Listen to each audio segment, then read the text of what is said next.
अपने टेस्ट का पहला सवाल था आज का, जिसमें आपको बोला गया था एक इलेक्ट्रॉन वोल्ट में जो ऊर्जा होती है उसे आपको जूल में परिवर्तित करना था। तो स्टूडेंट, आप इस ऊर्जा का मान किस तरह से ज्ञात कर सकते हैं? देखिए, एक इलेक्ट्रॉन, चूँकि इलेक्ट्रॉन का आवेश होता है 1.6 × 10⁻⁻19 कूलाम, ठीक है। वोल्ट के रूप में अपने पास वोल्ट लिखा हुआ है। स्टूडेंट, हम जानते हैं विभव की परिभाषा से V बराबर होता है W/Q। V वोल्ट है, W जूल है, Q कूलाम में है। हम लिख सकते हैं जूल/कूलाम। आपके पास बन जाता है जूल बराबर कूलाम × वोल्ट। इसका मतलब ये हुआ कि यहाँ कूलाम × वोल्ट की जगह आप जूल लिख सकते हैं।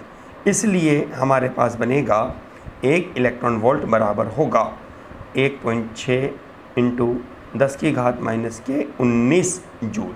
ये आपके पहले क्वेश्चन का आंसर होता है। स्टूडेंट,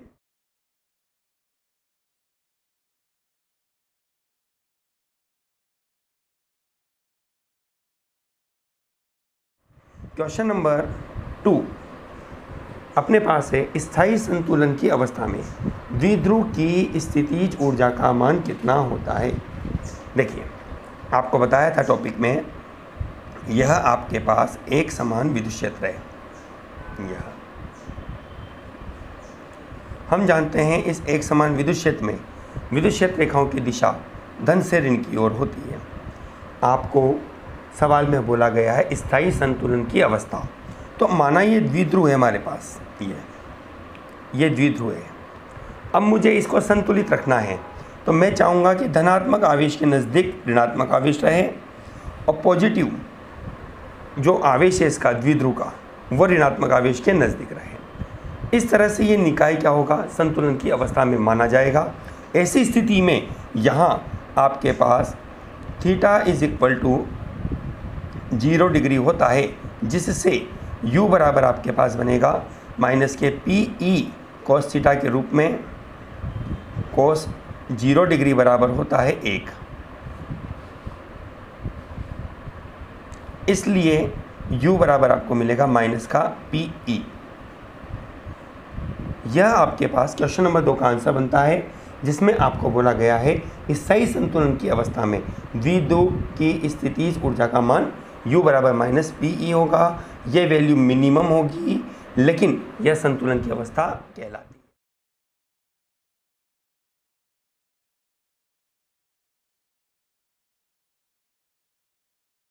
क्वेश्चन नंबर 3, जिसमें बोला गया था कि विद्युत द्विध्रुव के कारण विभव शून्य कहाँ होता है, तो हम ये जानते हैं r थीटा कोण पर या स्थिति पर v बराबर आपके पास बनता है Kp cos θ/r²। आपसे पूछा गया है निरक्ष स्थिति पर, निरक्ष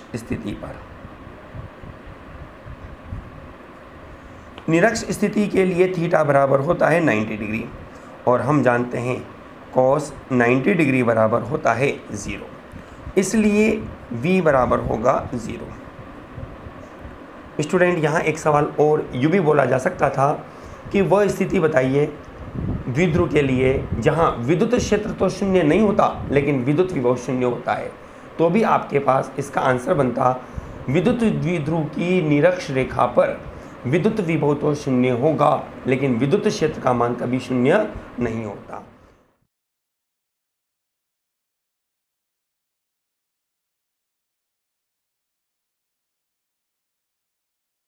और अपने को क्या कहता है यहाँ पर, गोलीय कोश की विभिन्न स्थितियों के लिए विभव व दूरी के मध्य वक्र बनाना है आपको।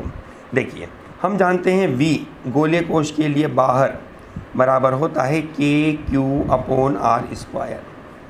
v सतह पर होता है आपके पास KQ/R, और v अंदर। हमने पढ़ा था थ्योरी में कि गोलीय कोश के लिए विद्युत विभव सतह पर जितना होता है उतना ही गोलीय कोश के भीतर होता है। इस प्रकार से सतह पर और गोलीय कोश के अंदर विभव का मान एक समान होगा। हम इसका ग्राफ बनाते हैं तो हमारे पास ग्राफ इस तरह का प्राप्त होगा। हमने एक्स अक्ष पर तो ली है, एक्स अक्ष पर हमने तो ली है दूरी r को, जिसकी 3 स्थितियाँ अपने पास है। ये तो केंद्र के रूप में आपके पास है, और इसके बाद ये हमारे पास गोलीय कोश के भीतर r less than capital R, और यह हो जाती है सतह पर r बराबर कैपिटल R, और यह हो जाती है गोलीय कोश के बाहर। सतह के लिए ऊर्ध्वाधर रेखा के रूप में, जहाँ V सतह आपके पास मैक्सिमम होगा गोलीय कोश की सतह पर, ठीक है।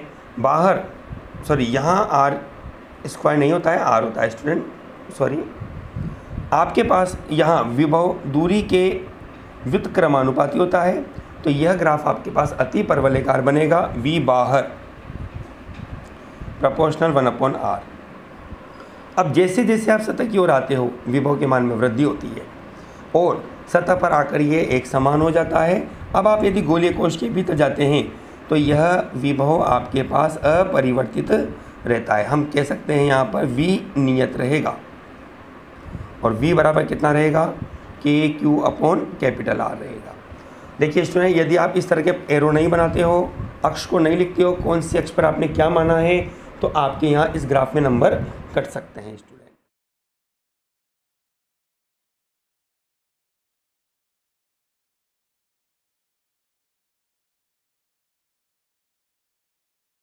अपने पास था जिसमें आपको बोला गया था विद्युत क्षेत्र रेखाओं के अनुदिश विभव घटता है या बढ़ता है, आपको उपयुक्त कारण देना है। चलिए हम विद्युत क्षेत्र रेखाएं बनाते हैं। पहले तो ये लो, जैसा कि अभी थोड़ी देर पहले भी हमने आपको बताया है कि विद्युत क्षेत्र रेखाओं की दिशा धन से ऋण की ओर होती है। मतलब यदि मैं यहाँ पर ये मान लेता हूँ कि ये धनात्मक है, तो ये भाग नेगेटिव हुआ अपने पास स्टूडेंट, ठीक है ना। अब आपको ये बोला गया है कि विद्युत क्षेत्र रेखाओं के अनुदिश, मतलब आप इन रेखाओं के अनुदिश चलते हो तो विद्युत विभव के मान में कमी होगी या वृद्धि होगी। देखिए आप यहाँ से चलना प्रारंभ करते हो और यहाँ आप जा रहे हो ये, तो ऐसी स्थिति में हम देखते हैं कि यहाँ पर तो विभव मान लेते हैं V1 है और यहाँ विभव अपने पास है V2, ठीक है। अब ये दूरी कम है, अब ये दूरी बढ़ रही है, यहाँ की तुलना में ये दूरी क्या है, ज़्यादा है। हम कह देते हैं चलो ये तो R1 मान लेते हैं और ये R2, तो अपन चित्र से कह सकते हैं कि R1 का जो मान है वो R2 की तुलना में कम है। और किसी भी बिंदु आवेश के लिए जो विभव होता है वह दूरी के व्युत्क्रमानुपाती होता है। तो ऐसी स्थिति में हम कह सकते हैं यहाँ पर कि V1 का जो मान होगा वो V2 की तुलना में क्या होगा, ज़्यादा होगा। अर्थात इस बिंदु V1 पर विभव का मान अधिक होगा V2 की तुलना में।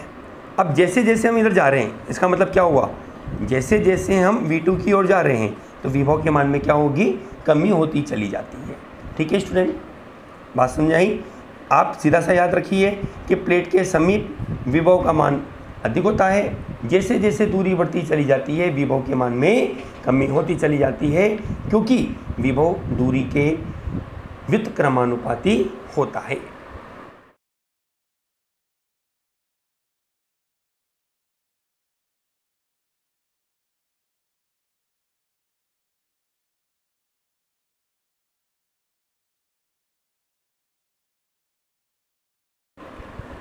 क्वेश्चन नंबर 6 में आपको बोला गया है स्थिर आवेश के कारण उत्पन्न विद्युत क्षेत्र में एक बिंदु पर विभव है 60 वोल्ट और विद्युत क्षेत्र आपको दे रखा है 20 न्यूटन प्रति कूलम।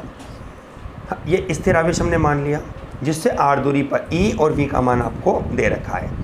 आपको बोला गया है कि आवेश Q और R का मान क्या होगा। तो हमने स्टूडेंट एक फॉर्मूला पढ़ा था विद्युत क्षेत्र और विद्युत विभव में संबंध, जिसके आधार पर हम जानते हैं कि E बराबर होता है dV/dr के रूप में। ठीक है, हमने कोई दिक्कत नहीं है उसमें, आप E = V/R, माइनस साइन केवल डायरेक्शन को रिप्रेजेंट करता है विद्युत क्षेत्र के लिए। हमने यहाँ पर इसका क्रॉस गुणे के रूप में क्रॉस गुणा किया तो हमारे पास यह फॉर्मूला बनेगा R = V/E। ठीक, V का मान हमने रखा 60 ई का मान हमने रखा 30, 60 में 30 का भाग दिया तो r बराबर आपको मिलता है 3 मीटर के रूप में। ये आपके पास वो दूरी हो गई जहाँ पर इस आवेश को रखा गया है। अब हमें इस आवेश का मान निकालना है। तो स्टूडेंट आप इनमें से v के लिए या e के लिए कोई सा भी एक फॉर्मूला ले सकते हैं। यदि v आप लेते हो तो v बराबर होगा KQ/r के रूप में, और e आप लेते हो तो आपके पास बनेगा KQ/r² के रूप में। तो हमें यहाँ पर q का मान निकालना है, तो q इज इक्वल टू होगा v इंटू r/k। v का मान आपके पास है 60, k का मान r का मान आपके पास है 3, k का मान आपके पास है 9 इंटू 10 की घात 9। हम इसको सोल्व करेंगे, 3 से 9 3 बार और ये 20 बार, 20 इंटू 10 की घात माइनस के 9 वोल्ट। या आप इसको लिख सकते हैं v बराबर होगा 2 इंटू 10 की घात माइनस के 8 वोल्ट के रूप में। ये आपके पास क्वेश्चन नंबर 6 का आंसर है।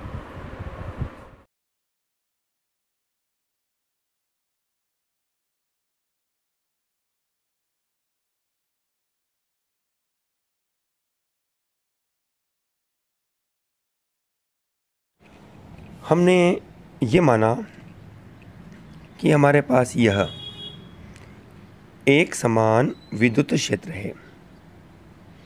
जैसा कि हम जानते हैं, एक समान विद्युत क्षेत्र रेखाओं को परस्पर समांतर रेखाओं के द्वारा दर्शाया जाता है, जिनके मध्य की दूरी भी एक समान होती है। यह आपके पास एक समान विद्युत क्षेत्र है। स्टूडेंट, आपको बता रखा है कि जहाँ से आप क्षेत्र रेखाएँ बनाना प्रारंभ करते हैं उसको धन आवेश की स्थिति माना जाता है, और क्षेत्र रेखाएँ जिस ओर जाती है उसे ऋण आवेश की स्थिति माना जाता है। यहाँ हमारे पास इन क्षेत्र रेखाओं के मध्य एक विद्युत द्विध्रुव है हमारे पास, यह हम इसको नाम देते हैं A और B। ठीक स्टूडेंट, हम जानते हैं बिंदु A पर हमने रखा -q आवेश को, बिंदु B पर रखा हमने +q आवेश को। ठीक, हम इस द्विध्रुव को विद्युत क्षेत्र में घूर्णन करवाना चाहते हैं। तो हम जानना चाहते हैं कि ऐसी परिस्थिति में कार्य कितना होगा। स्टूडेंट, आप ध्यान दीजिए, जैसे उदाहरण के तौर पर ये मेरे पास है द्विध्रुव, यह तो इसका माइनस आवेश है और यह इसका प्लस आवेश है। ठीक है, जैसा मैंने आपको कहा, ये यहाँ पर जो स्थिति आवेश की वो प्लस आवेश की है और यहाँ की स्थिति माइनस आवेश की है। तो प्लस आवेश माइनस आवेश के क्षेत्र में है और माइनस आवेश प्लस आवेश के क्षेत्र में है, जिससे कि ये निकाय क्या रहेगा, संतुलित रहेगा। परिणामी बल का मान दोनों आवेशों के द्वारा जो परिणामी बल बनेगा, F बराबर -QE, F बराबर +QE, दोनों का परिणामी बल अर्थात योग 0 हो जाएगा। ठीक है, जिससे ये निकाय क्या रहेगा, संतुलित रहेगा।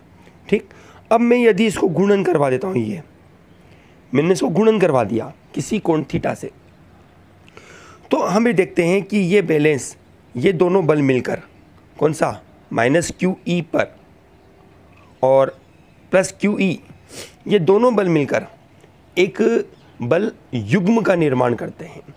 ठीक, जिससे कि यह द्विध्रुव आघूर्ण इस विद्युत क्षेत्र में रोटेट करता है, इस तरह से रोटेट करेगा ये।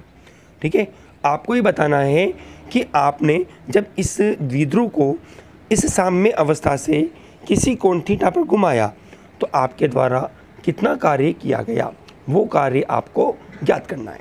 ठीक है स्टूडेंट, चलिए इसके लिए हम कुछ यहाँ पर बात बोलते हैं कि विद्युत क्षेत्र को विद्युत क्षेत्र में रखने पर विद्युत द्विध्रुव पर एक बल युग्म उत्पन्न होता है।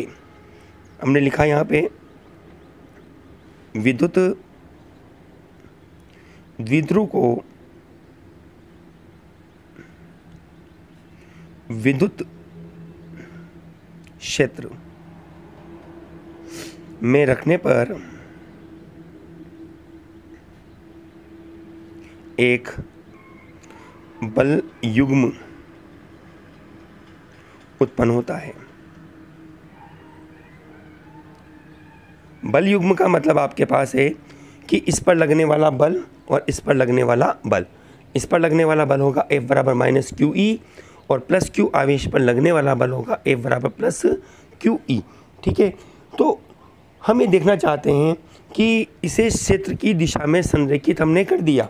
जब हम इसे किसी कोण थीटा से घुमाते हैं तो हमारे द्वारा कितना कार्य किया जाएगा, वो कार्य हमें यहाँ पर ज्ञात करना है। ठीक, तो हमने कहा जब इसे एक समान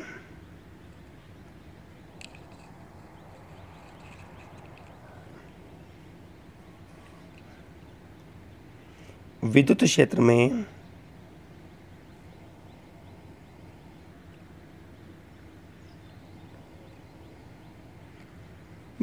में साम्य अवस्था से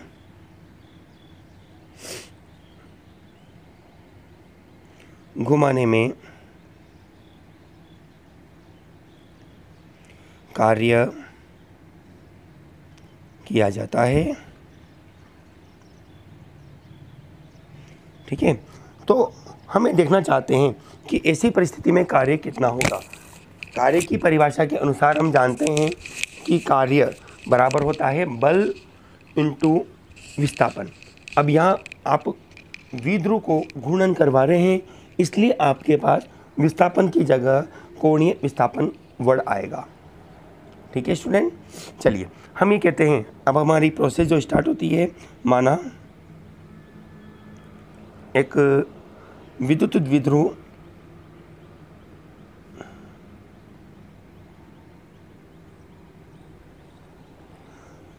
एक समान विद्युत क्षेत्र में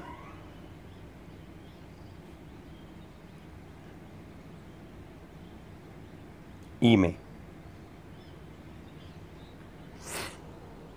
साम्य अवस्था में स्थित है।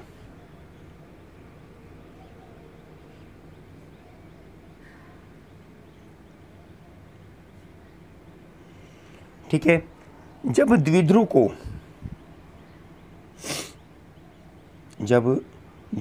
को मान लेते हैं थीटा 0 कोण से घुमाकर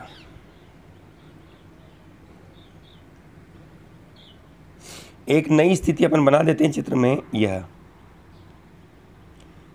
ए डैश यहाँ आ जाएगा और ये बी की स्थिति हो जाएगी बी डैश। ये आपके पास हो जाता है थीटा 0। ठीक है, घुमाकर ए डैश बी डैश पर लाया जाता है।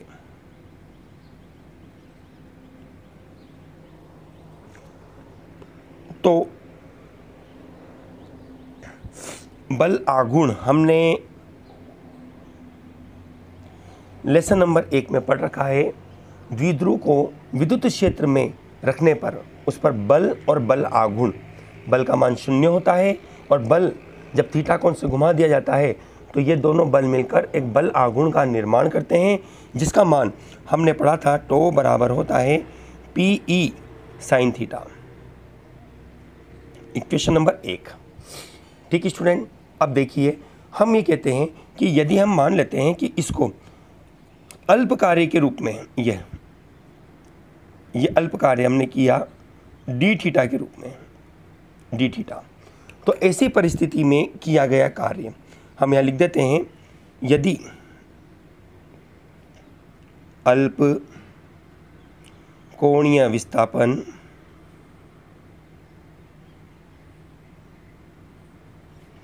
डी थीटा हो तो कार्य डी डब्ल्यू बराबर होगा टो इंटू डी थीटा। समीकरण नंबर 2। समीकरण 1 और 2 को शामिल करिए आप। समीकरण 1 व 2 से टो बराबर आपके पास डी डब्ल्यू बराबर आपके पास बनेगा, टो का मान रखा आपने पी ई साइन थीटा और डी थीटा। स्टूडेंट, ये समीकरण अपने पास वह समीकरण है जहां हमने इस द्विध्रुव को अल्प कोण डी थीटा से घूर्णन कराया।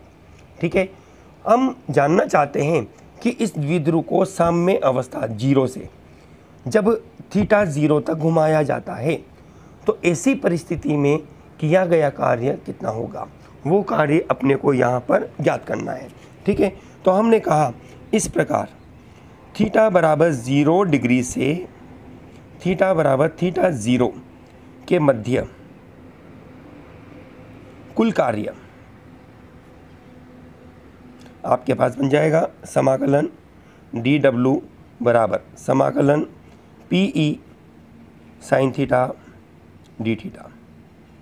जब कार्य 0 है तो यह द्विध्रुव साम्य अवस्था में, मतलब कि विद्युत क्षेत्र के अनुदिश संरेखित है आपके पास। ठीक है, जब हम इसको थीटा 0 तक घूर्णन करवाते हैं यह, तो अंतिम कार्य बनता है डब्लू।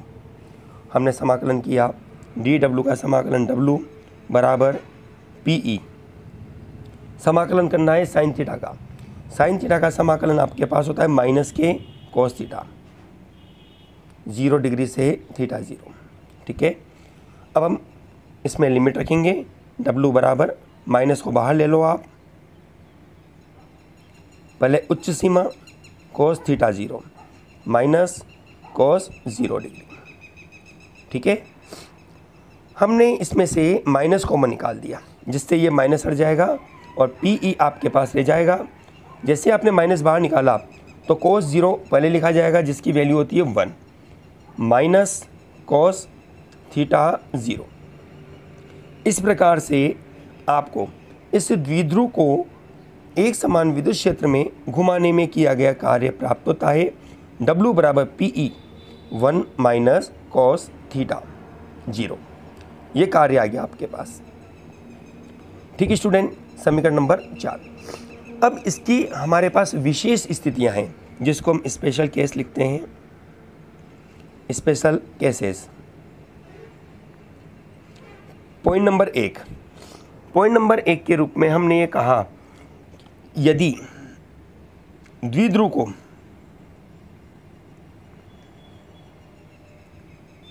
थीटा 1 से थीटा 2 तक घुमाया जाता है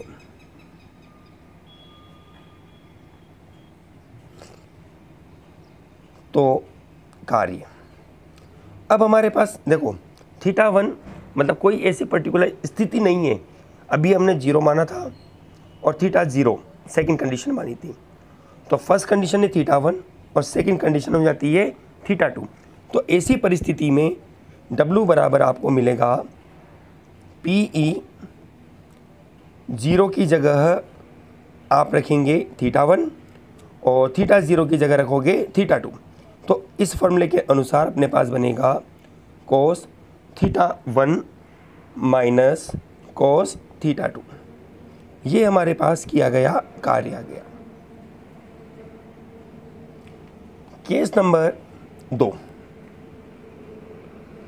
केस नंबर 2 में हमने कहा यदि थीटा 1 बराबर तो 0 डिग्री व थीटा 2 बराबर हमारे पास 90 डिग्री, तो W बराबर वैल्यू रखिए आप पी ई, थीटा 1 की जगह 0 रखा, कोस 0 डिग्री माइनस कोस 90 डिग्री। ठीक, हम जानते हैं कोस 90 का मान 0 होता है, कोस 0 का मान 1 होता है, तो आपको मिलेगा W बराबर पी ई। ये आपके पास कार्य आ गया जब आपने विद्युत द्विध्रुव को सम विद्युत क्षेत्र के लंबवत रखा, इस तरह से रखा आपने सम विद्युत क्षेत्र के, तो ऐसी परिस्थिति में कार्य ये बनेगा आपके पास। ठीक है स्टूडेंट्स, केस नंबर 3 अंतिम केस अपने पास है।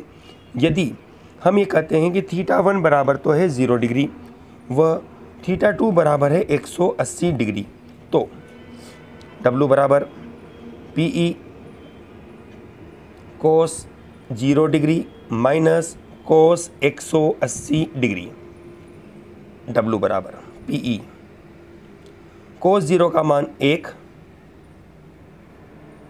माइनस कोस 180 का मान होता है माइनस का 1, तो माइनस और माइनस मिलकर 1 हो जाएगा प्लस का। ठीक है, तो 1 और 1 2, तो W बराबर आपको मिलेगा 2PE। ये आपके पास किया गया कार्य प्राप्त होता है स्टूडेंट। ठीक। ठीक है। इस तरह से हमने देखा कि जब विद्युत द्विध्रुव को सम विद्युत क्षेत्र में हम गुणन करवाते हैं तो हमारे पास साम्य अवस्था से किसी कोण स्थिति थीटा 0 पर घुमाया जाता है तो कार्य बनता है W बराबर PE 1 माइनस कोस थीटा 0, जिसके हमने 3 केस और पढ़े। यदि कार्य थीटा 1 से थीटा 2 किया जाता है तो W बराबर बनेगा PE cos theta 1 minus cos theta 2। और यदि हम विद्युत द्विध्रुव को साम्य स्थिति से द्विध्रुव को समविद्युत क्षेत्र के लंबवत लाया जाता है, रखा जाता है, तो W बराबर बनेगा PE, ठीक है। और यदि इसको रोटेट करवा दिया जाता है विपरीत दिशा में, जैसे मैंने आपको बोला कि ये माइनस आवेश है, ये प्लस है, ठीक है। यदि मैं इसको उल्टा घुमा देता हूँ, ये माइनस इधर आ गया, प्लस इधर आ गया, तो ऐसी परिस्थिति में कार्य W बराबर बनेगा आपके पास 2PE, ठीक है स्टूडेंट्स।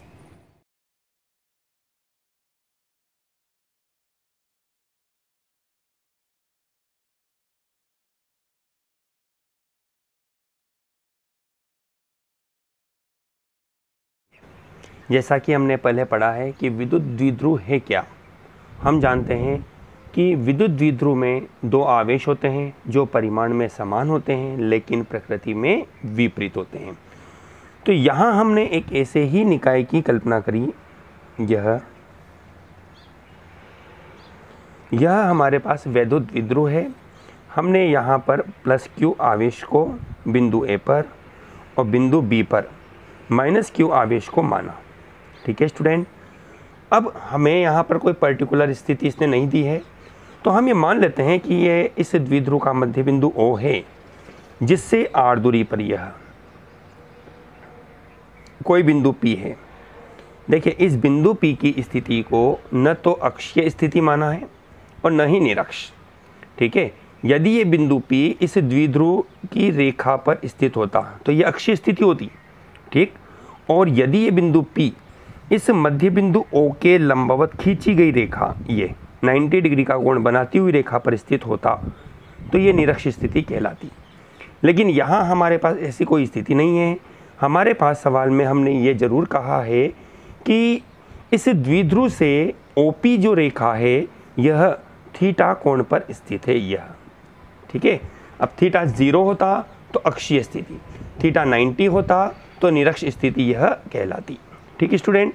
अब हमें क्या करना है कि इस बिंदु P पर +Q और -Q दोनों के कारण जो विभव होगा उसको हम सबसे पहले अलग अलग ज्ञात करेंगे स्टूडेंट, ठीक है। अब कैसे होगा उसको अपन ज्ञात करते हैं। यहाँ पे सबसे पहले तो अपन ने क्या किया, +Q आवेश को बिंदु P से मिलाया, ये, और ऐसे ही -Q आवेश को भी हमने बिंदु P से मिला दिया, ठीक है।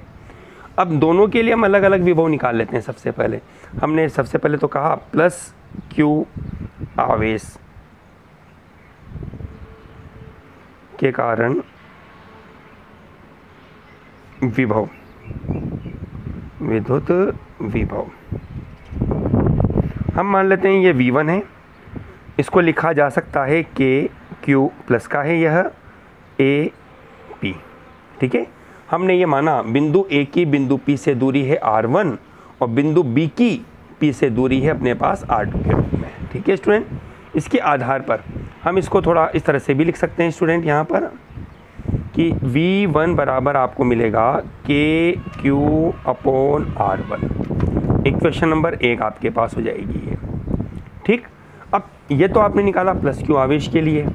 अब इसी प्रकार से -Q आवेश के कारण विभव क्या होगा वो भी अपन ज्ञात करते हैं। तो हमने कहा -Q आवेश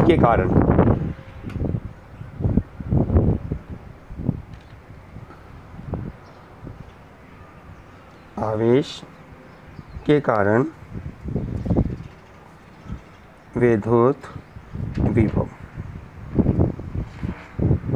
V2 बराबर होगा -KQ अपॉन BP, ठीक है स्टूडेंट। इसको अपन ने चेंज किया, हम इसको लिख सकते हैं V2 बराबर होगा -KQ अपॉन R2। समीकरण नंबर आपके पास बनती है नंबर 2, ठीक है। अब आपको क्या करना है, आपको सिंपल सी बात है कि बिंदु P पर कुल विभव ज्ञात करना है, तो आप इन दोनों समीकरणों को यहाँ पर जोड़ दीजिए। तो हमने कहा इसलिए बिंदु P पर कुल विभव आपको मिलेगा V बराबर होगा V1 प्लस V2। समीकरण 1 और 2 से इसमें मान रखेंगे हम, समीकरण 1 व 2 से V बराबर आपको मिलेगा KQ/R1 प्लस है माइनस प्लस माइनस माइनस हो जाता है KQ/R2। KQ कॉमन है, आप एलसीएम लेंगे, R1 R2 आएगा, ठीक है।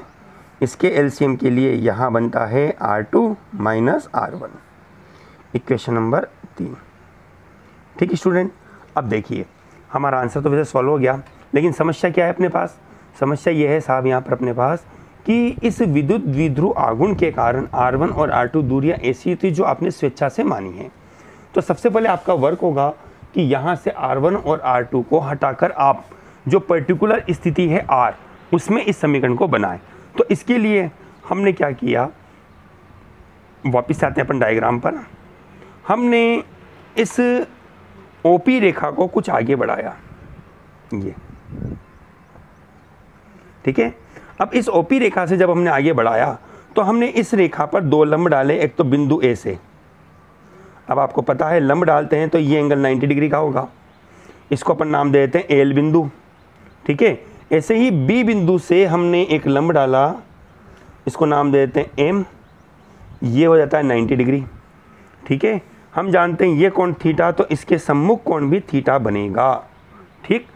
ये दोनों शीर्षाभिमुख कोण हैं इसलिए बराबर होंगे, ये दोनों 90 डिग्री कोण हैं। और आप जानते हैं मध्य बिंदु O, चूँकि द्विध्रुव आघूर्ण है आपके पास, तो इसलिए ये डिस्टेंस A, तो ये डिस्टेंस भी आपके पास बनती है A के रूप में, ठीक है स्टूडेंट।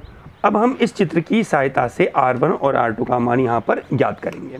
थोड़ा ध्यान दीजिए, बहुत इम्पोर्टेंट चीज़ें हैं यहाँ जो अब आपको बताई जा रही है R1 और R2 का मान ज्ञात करने के लिए, ठीक है। देखिए चित्र से हम बात करते हैं, यहाँ पर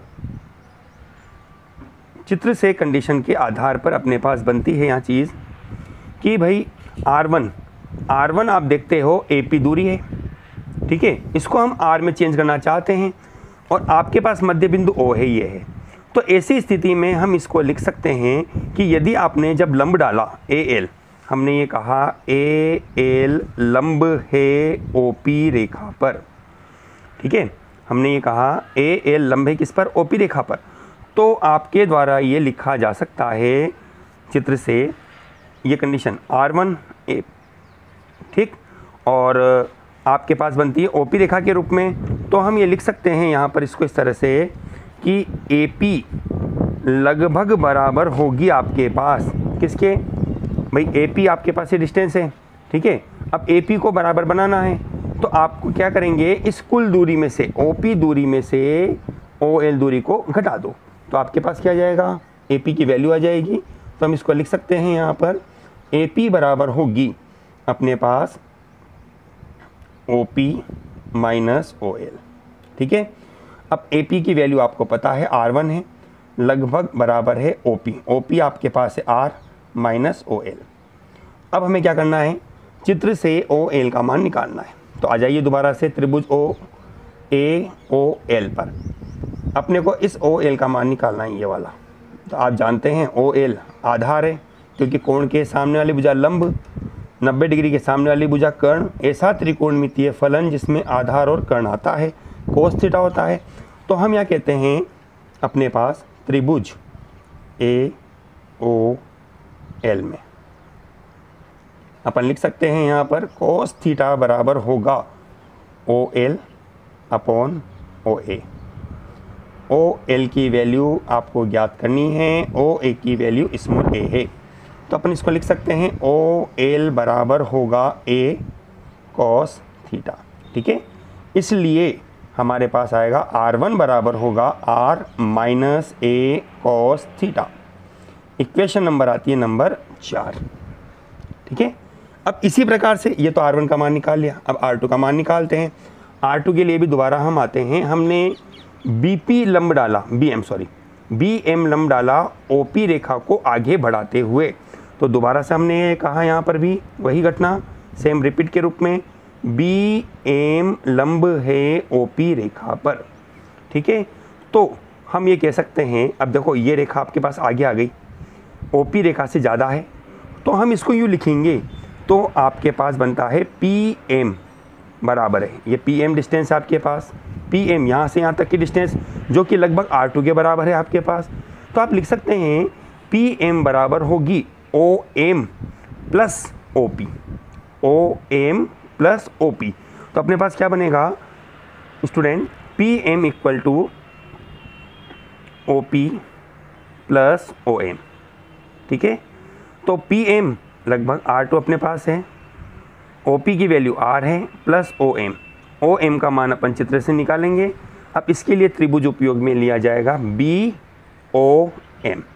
ठीक है, तो हमने यहाँ कहा त्रिभुज BOM में कोस थीटा बराबर होगा, वही बात आपके पास ये कोण है, कोण के सामने वाली लंब, ठीक है, ये लंब हो गया आपके पास, ये आधार हो जाएगा और 90 डिग्री के सामने वाली भुजा कर्ण।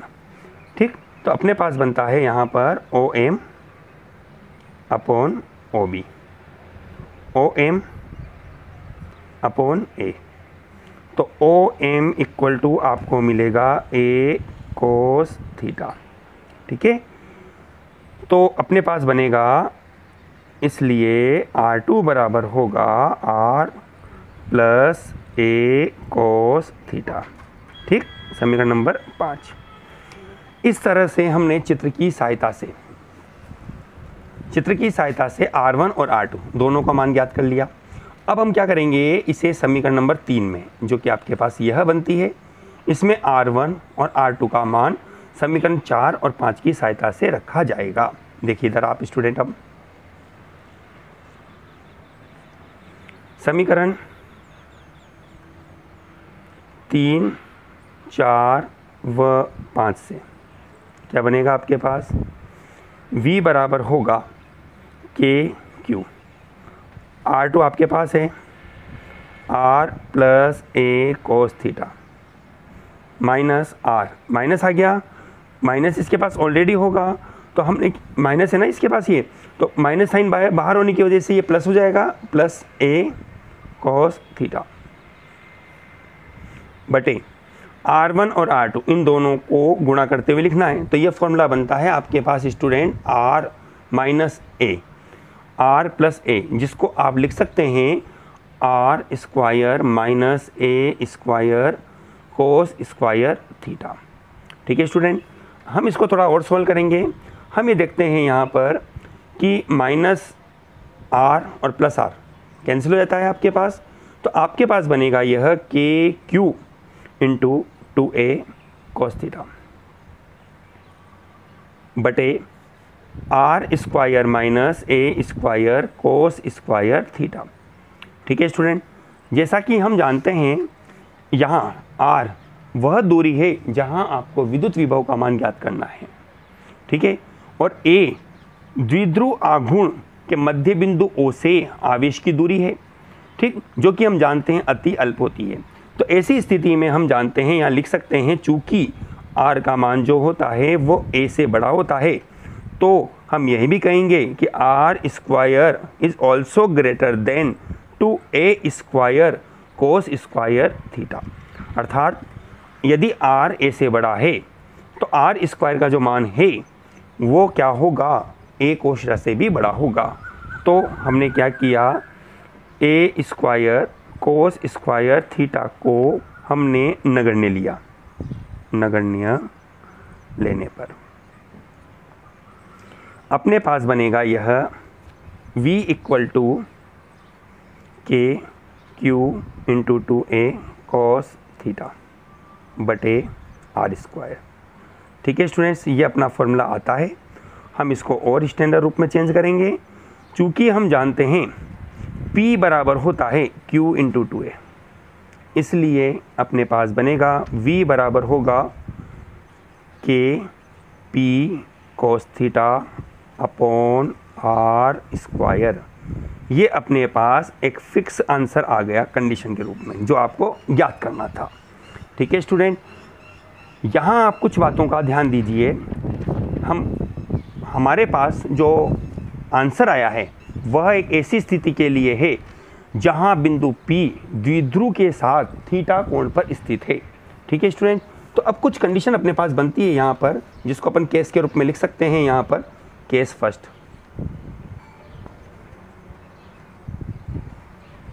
अक्षीय स्थिति के लिए, अक्षीय स्थिति के लिए, ठीक है। जैसा कि हम जानते हैं यहाँ आपके पास थीटा इज इक्वल टू होगा 0 डिग्री और कोस 0 का मान आपको पता है 1 होता है, इसलिए आप लिख सकते हैं v बराबर होगा KP/r²। ये आपके पास यदि द्विध्रुव की अक्ष रेखा पर विद्युत विभव का मान पूछा जाता है तो उस बिंदु पर विद्युत विभव का मान आपको यहाँ पर ज्ञात होता है। ठीक है स्टूडेंट, इसी प्रकार से आपके द्वारा यहाँ निरक्ष स्थिति पर भी विद्युत विभव का मान निकालना है। निरक्ष स्थिति के लिए जैसे मैंने कहा कि ये कोण थीटा आपके पास बनना चाहिए 90 डिग्री के रूप में। ठीक है, तो ऐसी स्थिति में विद्युत विभव का मान क्या होगा उसको भी हम ज्ञात करेंगे यहाँ पर। तो हमने केस नंबर 2 के रूप में कहा, यहाँ पर केस 2,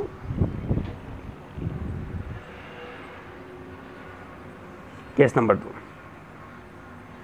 निरक्ष स्थिति पर।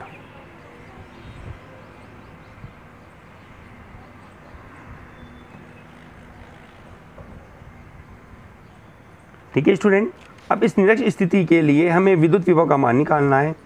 तो हम जानते हैं चूंकि यहाँ आपके पास होगा थीटा इक्वल टू 90 डिग्री और हम जानते हैं कोस 90 डिग्री बराबर होता है 0, इसलिए निरक्ष स्थिति पर v बराबर आपको मिलेगा 0। ठीक है स्टूडेंट, ये 2 पॉइंट आपको ज्ञात होते हैं स्टूडेंट। देखिए एक इम्पोर्टेंट पॉइंट आपके पास है, कुछ बातों को यहाँ पर ध्यान देना है आपको। नंबर 1, अभी जो फॉर्मूला हमने ज्ञात किया है v बराबर है हमारे पास KP cos θ/r²। ये आपके पास है द्विध्रुव आघूर्ण के लिए, द्विध्रुव आघूर्ण के लिए। और बिंदु आवेश के लिए हमने पढ़ा था KQ/r के रूप में। यहाँ आप ध्यान देते हैं तो आपके पास होता है v∝r² और यहाँ आपके पास होता है v∝1/r के रूप में। ठीक है स्टूडेंट, 2 बातें आपके पास हैं। यदि आप इन दोनों में भी रिलेशन निकालना चाहते हो तो वो रिलेशन भी ज्ञात आप कर सकते हैं। कैसे, देखिए आप, हम इसको लिख सकते हैं इस समीकरण को, v बराबर होगा KQ/2a cos θ अपॉन इस r² को मैंने टुकड़ों में तोड़ दिया, r और बटे r लिख सकते हैं अपन ऐसा। आपके पास बन जाएगा v, इसको अपन लिख देते हैं आघूर्ण, मतलब द्विध्रुव आघूर्ण से संबंधित, बराबर KQ/r, ये हो जाता है आपके पास बिंदु आवेश के लिए, ठीक है, इंटू 2a और cos θ बटे r। ये अपने पास बिंदु और द्विध्रुव आघूर्ण के विभव के मध्य संबंध भी होगा। ठीक है स्टूडेंट्स, चलिए इम्पोर्टेंट नंबर 2, यदि आपसे इसका फॉर्मूले का v बराबर KP cos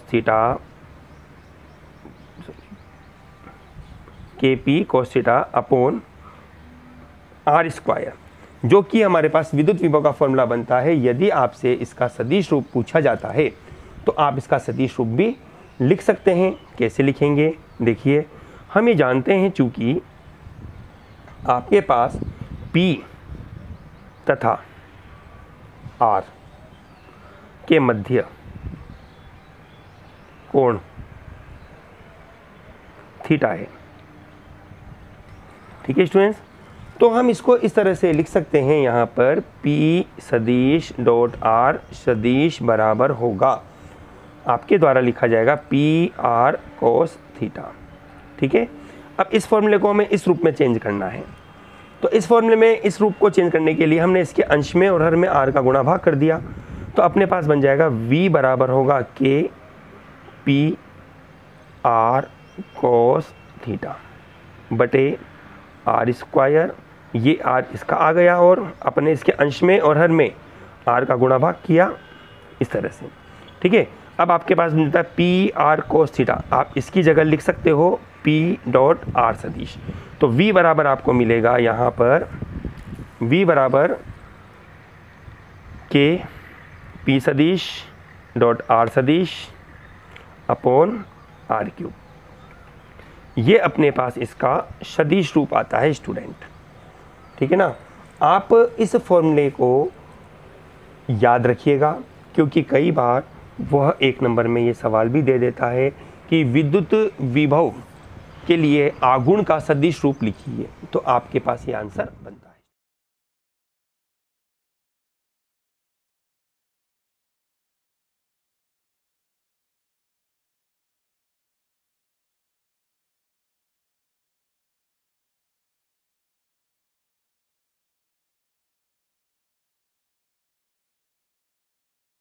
क्वेश्चन नंबर 9 में आपको बोला गया था आर भुजा वाला एक समबाहु त्रिभुज के कोनों पर। समबाहु त्रिभुज जैसा कि आपको पता है, समबाहु त्रिभुज की तीनों भुजाएं बराबर होती है। आपको बोला गया है आर भुजा, प्रत्येक की भुजा आर है, जिसके कोनों पर आवेश आपको बोला गया है 2q प्लस के 2q प्लस के xq और प्लस के 3q आवेश स्थित है। इस निकाय की स्थितिज ऊर्जा शून्य होने के लिए x का मान ज्ञात कीजिए। तो जैसा कि स्टूडेंट आपको पता है, हमारे पास है 3 प्रकार की स्थितिज ऊर्जा बनेगी। u इक्वल टू u1 मान लेते हैं, ये u1 के लिए है। इसी प्रकार से ये u2 के लिए और ये u3 के लिए। तो इन तीनों ऊर्जाओं का योग प्रश्न अनुसार 0 होगा, प्रश्न में कहा गया है। अब हम जानते हैं दो बिंदु आवेशों के लिए स्थितिज ऊर्जा k q1 q2 upon r होती है। तो u1 k1 k q1 q2 के रूप में अपन लिखते हैं इसको, तो k q1 के रूप में 2q और xq बटे बीच की दूरी अपने पास हो जाती है r प्लस k xq और 3q बटे r plus k 3q 2q upon r बराबर कितना 0। हमें कॉमन मिलता है k बटे r और q स्क्वायर कॉमन है। आपके पास यहाँ बचेगा 2x plus 3x plus 3 into 2 6 बराबर कितना 0। ठीक है स्टूडेंट, अब इस प्रक्रिया के आधार पर ये फैक्टर 0 के बराबर और ये फैक्टर भी 0 के बराबर, तो इसलिए हम यहाँ कह सकते हैं 2x plus 3x plus 6 is equal to 0, या 5x is equal to minus के 6, या लिखा जा सकता है x बराबर होगा माइनस के 6 बटे 5। आपके पास यह x की वैल्यू आ गई स्टूडेंट अपने पास। यह अपने पास इस क्वेश्चन नंबर 9 का आंसर बनता है स्टूडेंट।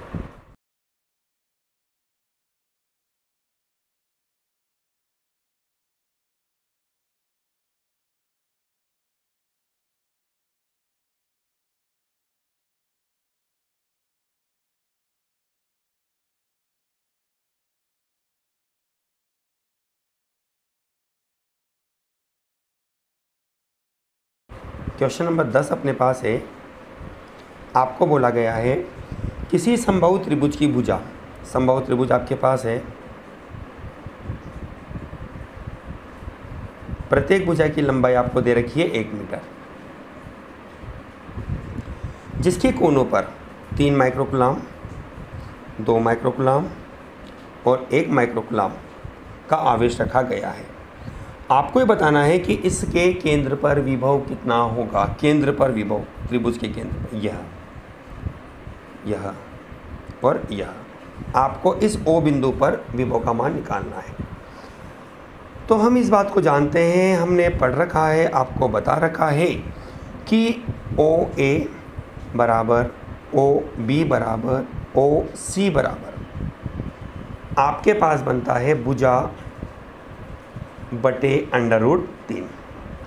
भुजा की लंबाई आपको 1 मीटर दे रखी है, तो 1 बटे √3 आपके पास रहेगा।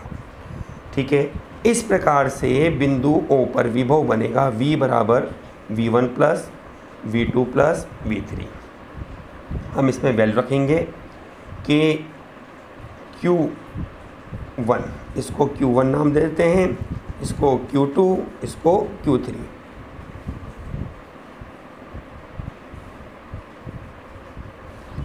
तो KQ1 बटे OA प्लस KQ2 बटे OB प्लस KQ3 बटे OC। V बराबर K, आपको पता है, आपने लिख रखा है कि यहाँ पर OA, OB और OC सभी जगह भुजा की लंबाई बराबर है, तो हम यहाँ पर 1 बटे √3 रख सकते हैं, जिसको भी हमने कॉमन निकाल लिया। आपके पास बनता है Q1 जिसकी वैल्यू है 3 × 10⁻⁻6 प्लस Q2 2 × 10⁻⁻6 प्लस 1 × 10⁻⁻6। आपके पास V बराबर बनेगा, K का मान है 9 × 10⁹, √3 ऊपर चला जाएगा,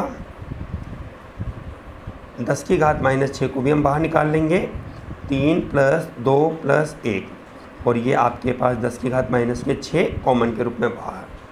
तो V बराबर आपको मिलेगा 3 और 2 5 और 1 6, 6 नाम 54 √3 × 10⁻⁻6 और प्लस के 9, 10⁻3 वोल्ट। स्टूडेंट, इस तरह से ये आपके पास क्वेश्चन नंबर 10 का आंसर आपको प्राप्त होता है। स्टूडेंट्स, आगे और मेहनत करिए, जिसके बहुत अच्छे नंबर हैं वो अपनी कंटिन्यू स्टडी को बढ़ाइए और आगे, और जिसके नंबर कम है, कुछ पीछे रह गए, वो आगे के लिए और अपने आप को अच्छा करने की तैयारी करें।